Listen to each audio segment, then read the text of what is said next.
नमस्कार, स्वागत है आप सभी का आपके अपने प्रिय चैनल वास्तुवेदा में। दोस्तों, अभी एक बड़ा भ्रम देखने को मिल रहा है कि अधिक मास में ये करो, वो करो, ये मत करो, वो मत करो। आखिर सही क्या है, ये बहुत लोगों को समझ नहीं आता। इसलिए आज के इस वीडियो का उद्देश्य है कि हम संक्षेप में उन 10 महत्वपूर्ण बातों को जानें जो अधिक मास में करनी चाहिए। तो चलिए शुरुआत करते हैं। इस वर्ष 17 मई से 15 जून तक अधिक मास है। ये अधिक मास हर 3 वर्ष में एक बार आता है। इसे पुरुषोत्तम मास या पुरुषोत्तम महीना भी कहा जाता है, क्योंकि ये भगवान श्री हरि विष्णु को समर्पित माना जाता है। इसलिए इस महीने में क्या करना चाहिए, ये संक्षेप में जानते हैं। अधिक मास में सबसे पहली बात जो करनी चाहिए वो है भगवद गीता के 15वें अध्याय का पाठ या श्रवण। इस अध्याय का नाम पुरुषोत्तम योग है। इसे गीता का सार माना जाता है। इसका नियमित पाठ या अर्थ समझकर सुनने से मनुष्य संसार की आसक्ति से मुक्त होता है और परमात्मा का ज्ञान प्राप्त करता है। ऐसा माना जाता है कि अधिक मास में प्रतिदिन 15वें अध्याय का पाठ या श्रवण करने से पितृदोष का निवारण होता है और अक्षय पुण्य की प्राप्ति होती है। इसलिए अधिक मास में गीता के 15वें अध्याय का पाठ अत्यंत पुण्यदायी माना गया है। दूसरी बात, भगवान श्री हरि विष्णु का एक अत्यंत सरल और प्रभावशाली मंत्र है। उसका प्रतिदिन 108 बार जप करना चाहिए। वो मंत्र है ओम नमो भगवती वासुदेवाय। ये द्वादशाक्षरी मंत्र बहुत शक्तिशाली माना जाता है।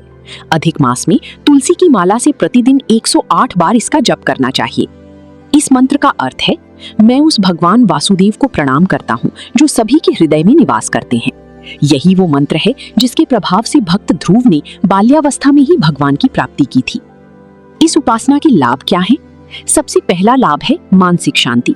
इस मंत्र के उच्चारण से मन की नकारात्मकता दूर होती है और एकाग्रता बढ़ती है। ये मंत्र सुरक्षा कवच की तरह कार्य करता है, जिससे घर की कलह और बाहरी बाधाएं दूर होती हैं। निष्काम भाव से जप करने पर ये मंत्र जन्म मरण के बंधन से भी मुक्ति दिलाने वाला माना गया है। अब इस उपासना की सही विधि क्या है? सुबह जल्दी उठकर स्नान करें। भगवान के सामने दीपक जलाकर शांत मन से बैठें। पहले भगवद गीता की 15वीं अध्याय का मन ही मन पाठ करें। यदि पढ़ नहीं सकती तो उसे सुनें। उसके बाद माला से इस मंत्र का 108 बार जप करें। तो अभी तक हमने 2 मुख्य बातें देखी।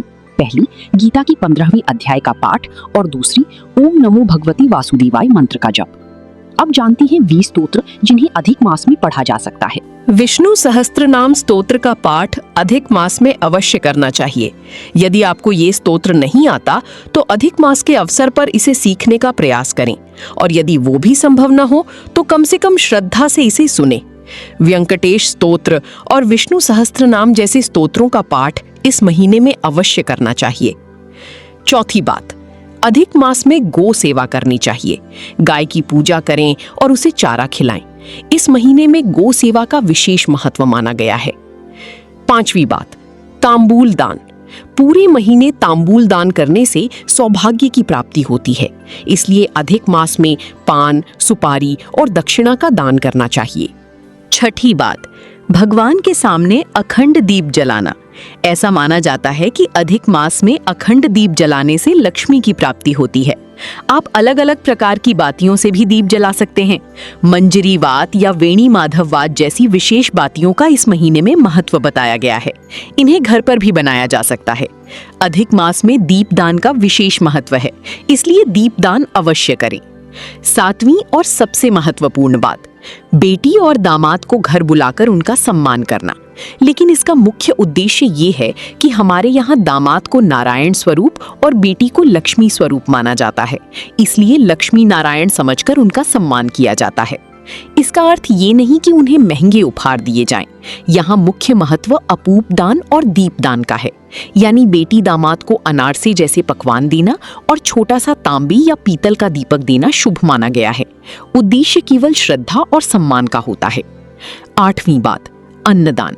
अधिक मास में अन्नदान का बहुत बड़ा महत्व बताया गया है। अपनी क्षमता के अनुसार किसी शुभ तिथि पर अन्नदान या वस्त्रदान अवश्य करें। 9वीं बात, कोई एक नियम लेना, जैसे भोजन करते समय मौन रहना। बिना बातचीत किए शांत मन से भोजन करने से आत्मबल बढ़ता है और मन शांत होता है। इससे साधना में भी प्रगति होती है।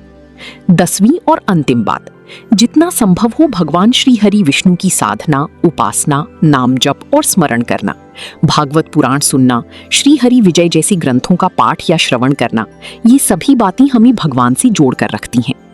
तो दोस्तों, इस वीडियो में हमने संक्षेप में अधिक मास में की जाने वाली महत्वपूर्ण बातों को समझने का प्रयास किया। यदि इसके अलावा भी आपको कोई ऐसी बात पता हो जो अधिक मास में की जाती है और यहाँ बताई नहीं गई, तो आप उसे कमेंट बॉक्स में जरूर लिखें।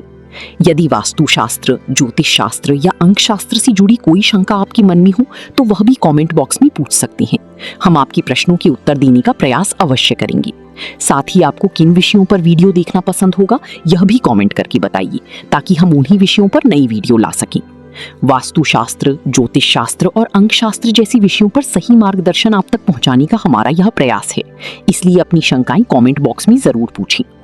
ऐसी ही ज्ञानवर्धक और जानकारीपूर्ण वीडियो देखने के लिए वास्तुविदा चैनल को सब्सक्राइब करें और बेल आइकॉन पर क्लिक करें, ताकि हमारी नई वीडियो की नोटिफिकेशन आपको लगातार मिलती रहे।